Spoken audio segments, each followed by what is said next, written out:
Comme tiré à la fin de la dernière vidéo, le sujet du jour sera Valérian et la cité des 1000 planètes, réalisé par Luc Besson. Attention par contre, il va y avoir du spoil dans cette vidéo, je ne peux pas vraiment faire autrement. A nouveau, nous allons commencer par la BD, mais nous sommes cette fois dans un cas très différent d'Astérix. Je n'ai en effet pas grandi en lisant Valérian et Laureline. J'ai tout de même lu 2 albums pour cette chronique après avoir vu le film. Il est donc important de noter que ma critique est dépourvue d'effets nostalgiques ou d'attente.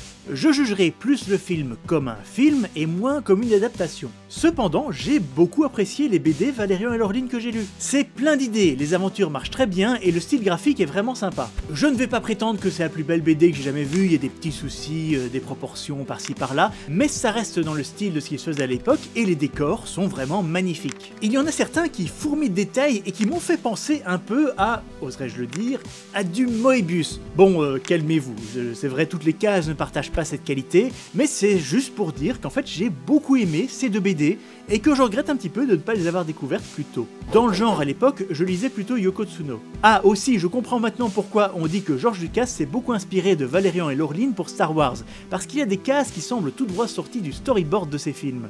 Et l'Ambassadeur des Ombres, qui a inspiré le film de Luc Besson, oui c'est bizarre, Valérian et la Cité des 1000 planètes n'est pas une adaptation de l'Empire des 1000 planètes, donc l'Ambassadeur des Ombres est vraiment cool, et l'histoire avance bien sous la direction de Laureline. Valérian ne fait presque rien dans cette aventure, contrairement au film qui n'a même pas eu la décence de mettre le nom de Laureline dans le titre. Bien que c'est vrai que les tomes de l'époque s'appellent juste Valérian, agent spatio-temporel, bref.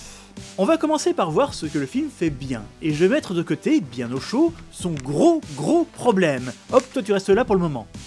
Ce qui est vraiment bien dans le film, c'est son approche graphique. Les designs, pour la plupart directement inspirés de la BD, sont vraiment cool. Les créatures, les décors, les concepts originaux comme le Big Market qui est dans une autre dimension, tout ça est vraiment bon. Rien que l'intro où personne ne parle notre langue est très bonne. Tant que personne ne parle, oups, attendez, je remets ça là, tant que le film compte sur ses visuels et sa mise en scène, ça marche. Je pense à la danse de Rihanna, au caméo d'Alain Chabat, au repas de l'empereur Boulan Bator et quelques autres scènes bien foutues.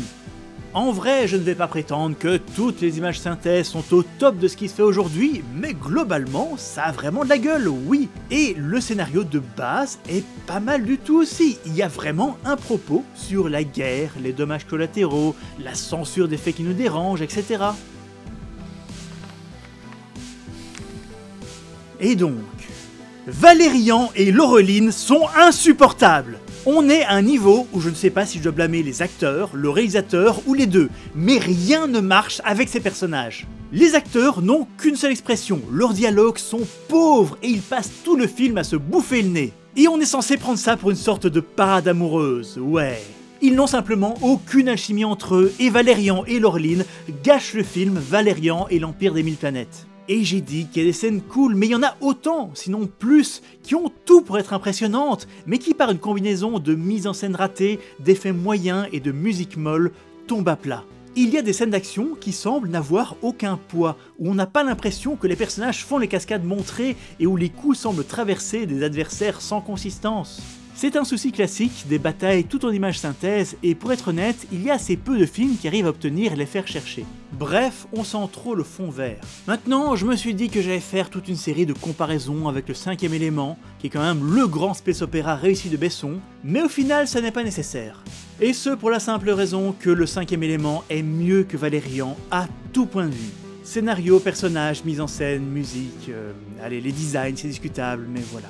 Et est-ce que j'ai dit que Valérian et Laureline étaient insupportables et mal écrits? Il y a un moment où Valérian assomme son supérieur en disant en gros « Mais on emmerde les ordres !» 30 secondes plus tard, Valérian est là « Mais on peut pas faire ça Laureline, je suis un soldat, je suis les ordres !» Et ça n'est qu'un exemple de stupidité parmi tant d'autres. En conclusion, je pense quand même qu'il y a des bonnes choses à apprécier dans ce film, mais elles sont malheureusement étouffées par une écriture médiocre. Je plains les artistes qui ont travaillé sur Valérian et la Cité des 1000 planètes parce qu'ils ont fait un excellent travail, mais le film a été saboté par son créateur. Ce n'est pas fondamentalement un mauvais film selon moi, mais on ne m'enlèvera pas de l'idée que c'est du beau gâchis quand même.